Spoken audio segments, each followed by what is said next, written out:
Ready?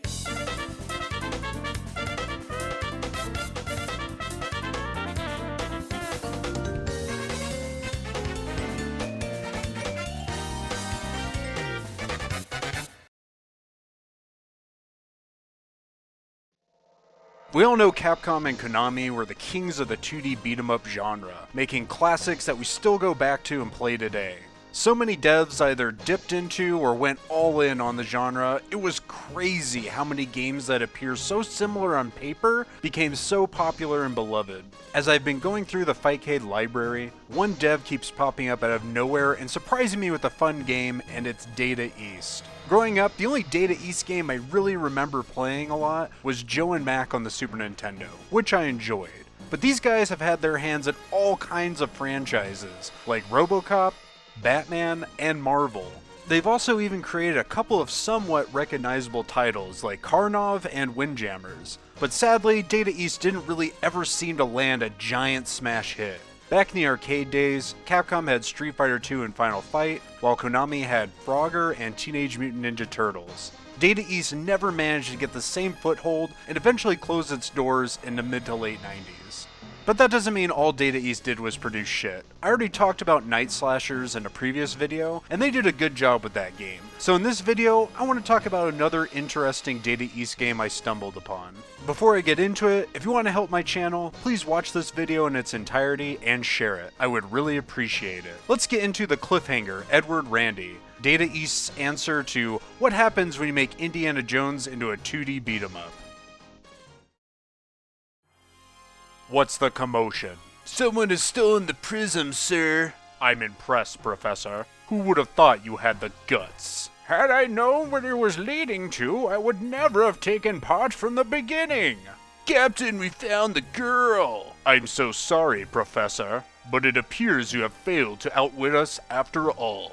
From what I can tell from the opening, a professor has stolen a prism from this dude that looks like M. Bison from Street Fighter. Seriously, look at him. He is legit dressed to test his psycho power. Yes! And during this theft, Not Bison's henchmen found a girl. Now, why are this prism and girl so important? I have no fucking clue, because the game doesn't tell you. But it's a beat-em-up game, who really cares? The game starts and we have a dude with a whip that I'm just assuming is Edward Randy. And the reason I assume is because during the opening cutscene, we don't see this guy at all. You'd think it'd be a good idea to show Edward Randy in the opening, because, you know, the game is called Edward Randy. As you can see, this is a two-player game, so the second player gets to be Randy's clone with different colored clothing. And our heroes start right off the bat in a chase scene from The Last Crusade. Are you crazy? Don't go between them! Go between them, are you crazy? Combat is extremely simple in the Cliffhanger. You have an attack button and a jump button. That's it. But the attacks do have a uniqueness to them, as you can whip diagonally and not just vertical and horizontal, which totally reminds me of the whip usage in Super Castlevania 4. But the best big whip move Edward packs is the ability to attach to something and swing back and forth, hitting anything in his path. Or if you're really feeling froggy, he could do repeated 360-degree swings for a limited time. I find the basic combat in this game to be very subpar since it's basic. The whip swing is cool as hell, but outside of it, it's not really anything memorable. Every enemy dies with one hit, so there are no combos to perform. There are no power-ups to speak of, so these parts get old really quick. But the combat has a major perk. You get to beat the shit out of Nazis, which is always enjoyable.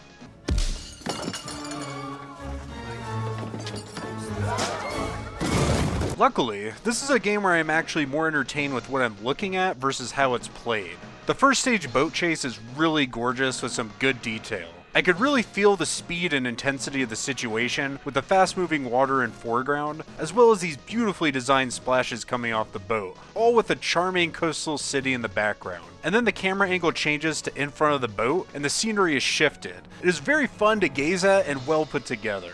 It all leads to a somewhat staged transition of a speeding train they have to jump on and fight to the front, where you exchange the prism, which somehow Edward has. No clue when that happened, and you exchange it for Not Bison's hostage, and the first stage is complete. Nice guts. Try next adventure. What the fuck does nice guts mean? What, you mean like something Sexual. On to the second stage, and I'll say this right now, this is my favorite part of the game. Our heroes are now in cars, high speeding through the countryside, with planes dropping baddies and some are careening in on motorcycles. At first I thought this was just the same combat, just on a car, but soon realized that the car itself is also a weapon. You can fishtail motherfuckers off the screen, get up on two wheels and drive them in the walls and off cliffs, and even pop a wheelie. Two of the hardest things when talking about games is trying to explain how controls feel and trying to convey how fun something is to actually play. I said earlier that the combat in this game is subpar, but it really doesn't matter because this epic car chase had me smiling ear to ear. I had such a good time through this segment. I mean, the only thing missing is a part where the cars do an epic jump accompanied by a cool guys don't look at explosions in the background scene.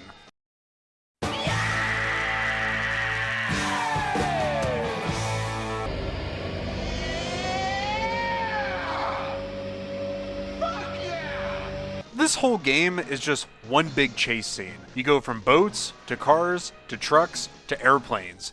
Everything is almost in constant motion from start to finish. It's just a non-stop action scene that is surprisingly stimulating and keeps your attention. The game does have its own zaniness to it, where it comes to the boss battles. In fact, you don't really experience your first boss battle until stage 4, as you're climbing this vertical scrolling area where suddenly giant robot arms come out of nowhere to attack you, leading to a fight against the big giant head.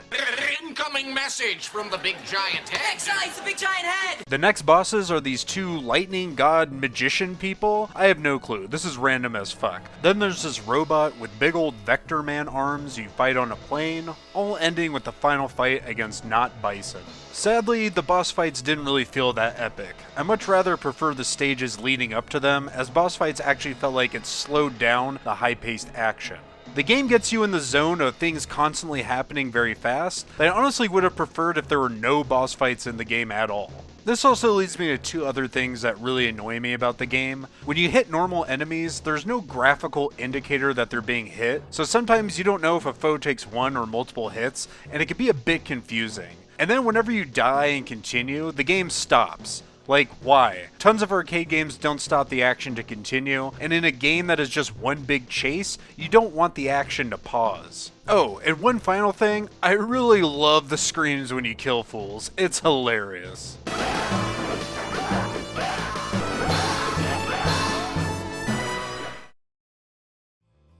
The Cliffhanger is definitely entertaining, and I think it looks great, and I really enjoyed the Indiana Jones theme it had going on. But the fact that it was more fun to look at than actually play makes the game just okay overall in my opinion. Referencing back to what I said before about Data East not quite being able to make something epic and lasting, this game definitely had the ingredients for something that could have been really good, but the final product doesn't measure up to the idea of it. But hey, I don't think it's a bad game at all, and it's pretty quick to get through, so give it a try and determine for yourself. Have you played the Cliffhanger, Edward Randy? What did you think of it? Feel free to share your thoughts. Thank you for watching.